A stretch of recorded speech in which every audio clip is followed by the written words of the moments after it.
तमिलनाडु की राजनीति में इस वक्त सबसे ज्यादा चर्चा अगर किसी नेता की हो रही है तो वह है अभिनेता से मुख्यमंत्री बने थलापति विजय। चुनाव में ऐतिहासिक प्रदर्शन के बाद सत्ता तक पहुंचे विजय अब सिर्फ एक लोकप्रिय चेहरा नहीं बल्कि एक समझदार और संतुलित राजनेता के रूप में खुद को स्थापित करने की कोशिश कर रहे हैं। यही वजह है कि फ्लोर टेस्ट से पहले विजय जिस तरह अपने राजनीतिक विरोधियों और सहयोगियों से मुलाकात कर रहे हैं, उसने राजनीतिक गलियारों में नई चर्चा छेड़ दी है। दरअसल 13 मई 2026 यानी कि बुधवार को तमिलनाडु विधानसभा में विजय सरकार को बहुमत साबित करना है। 10 मई को विजय ने मुख्यमंत्री पद की शपथ ली थी। उनके साथ 9 अन्य विधायकों ने भी मंत्री पद की शपथ ली। सत्ता संभालने के बाद से ही विजय लगातार तमिलनाडु की राजनीति के बड़े चेहरों से मुलाकात कर रहे हैं। इन बैठकों को सिर्फ शिष्टाचार मुलाकात नहीं बल्कि विजय की नई राजनीतिक रणनीति के तौर पर देखा जा रहा है। सबसे ज्यादा चर्चा उस मुलाकात की हुई जब विजय ने पूर्व मुख्यमंत्री और डीएमके प्रमुख एमके स्टालिन से मुलाकात की। चुनाव में विजय की पार्टी टीवीके ने डीएमके को सत्ता से बाहर कर दिया। डीएमके को सिर्फ 59 सीटों पर संतोष करना पड़ा जबकि टीवीके 108 सीटों के साथ सबसे बड़ी पार्टी बनकर उभरी। ऐसे में स्टालिन और विजय का गर्मजोशी से गले मिलना तमिलनाडु की राजनीति में बड़ा संदेश माना गया। राजनीतिक जानकार मानते हैं कि विजय ये दिखाना चाहते हैं कि वह टकराव नहीं बल्कि संवाद की राजनीति में विश्वास रखते हैं। यही वजह है कि उन्होंने सिर्फ सहयोगी दलों से नहीं बल्कि अपने राजनीतिक विरोधियों से भी मुलाकात करनी शुरू कर दी है। पिछले 2 दिनों में विजय ने डीएमके नेताओं के अलावा पूर्व उप मुख्यमंत्री उदयनिधि स्टालिन, एमडीएमके नेता वाइको, पीएमके नेता अम्मुमणि रामदास और अब इंडियन यूनियन मुस्लिम लीग यानी कि आईयूएमएल के नेताओं से भी मुलाकात की है।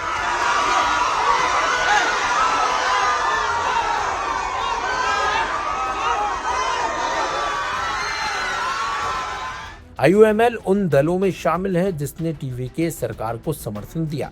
दरअसल तमिलनाडु विधानसभा चुनाव में विजय की पार्टी को पूर्ण बहुमत नहीं मिला था लेकिन कांग्रेस, सीपीआई, सीपीआईएम, वीसीके और आईयूएमएल के समर्थन से विजय सरकार बनाने में सफल रही। कांग्रेस के 5 विधायक और वाम दलों समेत अन्य सहयोगी दलों के 2 विधायकों ने विजय को समर्थन दिया। अब फ्लोर टेस्ट से पहले विजय ये सुनिश्चित करना चाहते हैं कि सत्ता के समीकरण पूरी तरह उनके पक्ष में बने रहे। राजनीतिक विश्लेषकों का कहना है कि विजय अभी सॉफ्ट पॉलिटिक्स की रणनीति पर काम कर रहे हैं, यानी विरोधियों को सीधे टकराव में लाने के बजाय उन्हें साथ लेकर चलने की कोशिश। यही कारण है कि उनके राजनीतिक व्यवहार की तुलना अब तमिलनाडु की पारंपरिक आक्रामक राजनीति से अलग की जा रही है। विजय की राजनीति का दूसरा बड़ा पहलू यह भी है कि वह खुद को सिर्फ एक फिल्म स्टार की छवि तक सीमित नहीं रखना चाहते। मुख्यमंत्री बनने के बाद उन्होंने जिस तरह प्रशासनिक और राजनीतिक सक्रियता दिखाई उससे साफ है कि वह लंबे समय की राजनीति खेलने की तैयारी में है। फ्लोर टेस्ट से पहले लगातार बैठकों का दौर इस बात का संकेत माना जा रहा है कि विजय कोई जोखिम नहीं लेना चाहते। उन्हें पता है कि तमिलनाडु की राजनीति में समर्थन कब बदल जाए इसका अंदाजा लगाना मुश्किल होता है। ऐसे में वे सत्ता की स्थिरता को प्राथमिकता दे रहे हैं। राजनीतिक गलियारों में अब यह चर्चा तेज है कि विजय सिर्फ जनभावनाओं के नेता नहीं बल्कि रणनीतिक राजनीति भी तेजी से सीख रहे हैं। विरोधियों से संवाद, सहयोगियों को साथ रखना और सत्ता की गणित को साधना। विजय फिलहाल हर मोर्चे पर संतुलित राजनीति करते नजर आ रहे हैं। अब सबकी नजर 13 मई के फ्लोर टेस्ट पर है। अगर विजय आसानी से बहुमत साबित कर लेते हैं तो ये सिर्फ उनकी सरकार की जीत नहीं होगी बल्कि तमिलनाडु की राजनीति में एक नए राजनीतिक मॉडल की शुरुआत भी मानी जाएगी। இன்றைக்கு அமைந்துள்ள மக்களாட்சி மலர்வதற்கு மக்களிடம் உள்ள பெரும் எதிர்பார்ப்பு, அவர்களுடைய எதிர்பார்ப்புகளை இப்பேரவையின் கவனத்திற்கு கொண்டு வந்து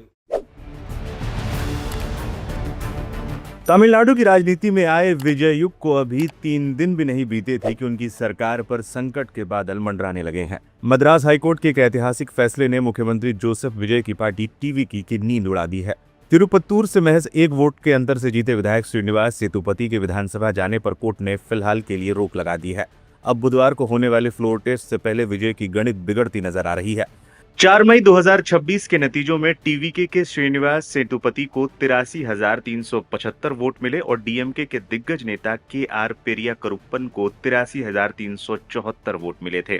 लेकिन पेरियाकरप्पन ने हार नहीं मानी। उन्होंने हाईकोर्ट में चुनौती दी और गंभीर आरोप लगाए। आरोप है कि उनका एक पोस्टल बैलेट गलती से दूसरे जिले भेज दिया गया और वहां उसे खारिज कर दिया गया। इतना ही नहीं, ईवीएम के आंकड़ों और चुनाव आयोग की वेबसाइट पर दर्ज डेटा में भी 18 वोटों का अंतर मिला है। जस्टिस विक्टोरिया गौरी और एन सेंथिल कुमार की पीठ ने माना कि पहली नजर में मामला गड़बड़ लग रहा है। हाईकोर्ट ने अंतरिम आदेश देते हुए सेतुपति के वोटिंग अधिकार छीन लिए हैं। अब वे विधानसभा में न तो विश्वास मत में हिस्सा ले पाएंगे और न ही किसी कार्रवाई में। कोर्ट ने चुनाव आयोग को तिरुपुत्तूर के सभी दस्तावेज, सीसीटीवी फुटेज और खारिज पोस्टल बैंक को तुरंत सील करने के निर्देश भी दिए हैं। अब जरा समीकरण समझिए। 234 सीटों वाली विधानसभा में बहुमत के लिए 118 विधायक चाहिए। टीवी के गठबंधन के पास फिलहाल 120 विधायक हैं, लेकिन श्रीनिवास सेतुपति पर रोक के बाद यह आंकड़ा प्रभावी रूप से 119 रह गया है। बुधवार को होने वाले शक्ति परीक्षण में अगर गठबंधन के सिर्फ 2 विधायक भी इधर उधर हुए तो विजय की सरकार गिर सकती है। यही वजह है कि विजय के लिए ये खबर किसी झटके से कम नहीं है। हाईकोर्ट के झटके के बाद टीवी के तुरंत सुप्रीम कोर्ट पहुंच गई है। पार्टी का तर्क है कि चुनाव आयोग द्वारा घोषित नतीजे के बाद विधायक को बिना किसी ठोस न्यायिक निर्णय से रोकना लोकतंत्र के खिलाफ है। वहीं टीएमके का कहना है कि वो केवल निष्पक्षता चाहते हैं कि और अगर गिनती में गड़बड़ी है तो जनता का सही प्रतिनिधि सामने आना चाहिए। ये मामला साबित करता है कि लोकतंत्र में एक वोट की अहमियत क्या होती है। एक वोट ने न सिर्फ दोनों नेताओं की किस्मत बदली बल्कि राज्य की सत्ता को भी खतरे में डाल दिया है। क्या सुप्रीम कोर्ट से विजय को राहत मिलेगी या फ्लोर टेस्ट में कुछ और ही करिश्मा होगा? तमिलनाडु की नजरें बुधवार को विधानसभा की कार्यवाही पर टिकी हैं। वंदे मातरम, वंदे मातरम, सुजलाम सुफलाम मलयज शीतलाम। எத்திசையும் புகழ் மணக்க இருந்த பெரும் தமிழனங்கே, தமிழனங்கே உன் சீரிளமை திறம்பியல்து செயல் மறந்து வாழ்த்துதுமே. சி ஜோசப் விஜய் எனும் நான்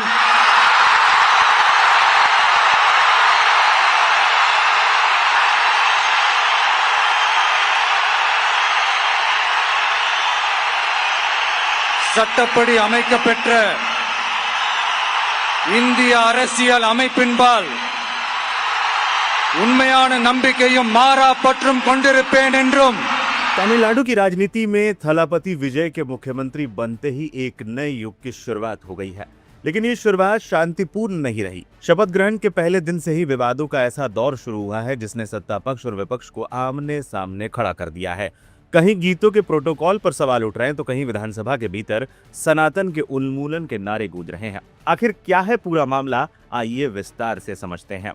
विवाद की जड़ में वो क्रम है जिसमें मुख्यमंत्री जोसेफ विजय के शपथ ग्रहण समारोह में गीत बजाए गए। परंपरा के उलट सबसे पहले वंदे मातरम बजाया गया, उसके बाद राष्ट्रगान जन गण मन और अंत में तमिलनाडु का राज्यगीत तमिल थाई वाजथू बजा। टीवी के नेता अर्जुन माधव ने इस पर कड़ा ऐतराज जताया। उनका कहना है कि तमिलनाडु की परंपरा के अनुसार राज्यगीत हमेशा सर्वप्रथम बजाया जाना चाहिए। टीवी के नेता और मंत्री आधव अर्जुन ने साफ किया है कि उनकी सरकार इस नए क्रम से सहमत नहीं है।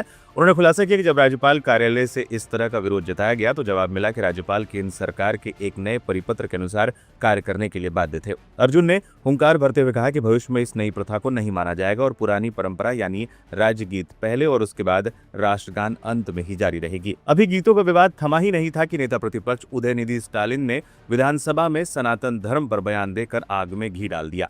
उदयनिधि ने मुख्यमंत्री विजय की मौजूदगी में अपने 2023 के विवादित बयान को दोहरा दिया। उन्होंने कहा कि वो सनातन जो लोगों को विभाजित करता है उसका समूल नाश होना चाहिए। इसके साथ ही उन्होंने ये भी कहा कि ये सुनिश्चित करें कि सभी सरकारी कार्यक्रमों में तमिलनाडु का राज्यगीत सबसे पहले गाया जाए। எங்களோட கருத்து என்ன அப்படின்னா, பாஜக ஆட்சிக்கு வந்திருக்கக்கூடிய மேற்கு வங்க மாநிலத்துல பதவியேற்பு நிகழ்ச்சியின் போது வந்தே மாதரம் பாட்டு பாடப்படல. ஆனா இங்க தமிழ்நாட்டுல அது பாடப்பட்டிருக்கு. மேற்கு வங்கத்துல இன்னைக்கு யாரு ஆளுநரா போய் உட்கார்ந்துருக்காங்க அப்படின்னு உங்க அத்தனை பேருக்கு தெரியும், நான் சொல்ல வேண்டிய அவசியம் இல்லை. அவர் இங்க ஆளுநரா இருந்தப்போ தமிழ்நாடு சட்டமன்ற பேரவையில தமிழ்தாய் வாழ்த்துக்கு முன்னாடி தேசிய கீதம் பாடணும்னு பேரவையினுடைய மரபையே மாத்த சொன்னவர் தான் இன்னைக்கு மேற்கு வங்கத்துல ஆளுநரா இருக்கிறார். தோழமை இயக்க சட்டமன்ற உறுப்பினருடைய ஆதரவோடு ஆட்சி அமைத்திருக்கக்கூடிய புதிய அரசிற்கும் மாண்பு முதலமைச்சர் அவர்களுக்கும் என்னுடைய வாழ்த்துக்களை நான் மீண்டும் தெரிவித்துக் கொள்கின்றேன். जब उदयनिधि ये कह रहे थे तब सीएम विजय ठीक उनके सामने बैठे थे। बता दें, उदयनिधि ने पहले भी सनातन की तुलना मच्छर, डेंगू और कोरोना से की थी, जिस पर देश भर में बवाल हुआ था। उदयनिधि यही नहीं रुके, उन्होंने पुराने कॉलेज कनेक्शन का हवाला देते हुए विजय को सुझाव भी दिए। लेकिन सनातन पर उनके अड़ियल रुख ने बीजेपी और हिंदूवादी संगठनों को फिर से सड़कों पर उतरने का मौका दे दिया है। विपक्ष का आरोप है कि कांग्रेस और डीएम के गठबंधन केवल तुष्टीकरण की राजनीति कर रहे हैं, जबकि सत्ता पक्ष इसे सामाजिक न्याय की लड़ाई बता रहा है। तमिलनाडु में सत्ता परिवर्तन के साथ ही वैचारिक युद्ध भी तेज हो गया है। एक तरफ परंपरा और स्वाभिमान की दुहाई है, तो दूसरी तरफ धर्म और राजनीति का पुराना टकराव। क्या मुख्यमंत्री जोसेफ विजय इन विवादों के बीच अपनी विजय बरकरार रख पाएंगे, या फिर तमिलनाडु की राजनीति इस तरह के विवादों के भंवर में फंसी रहेगी?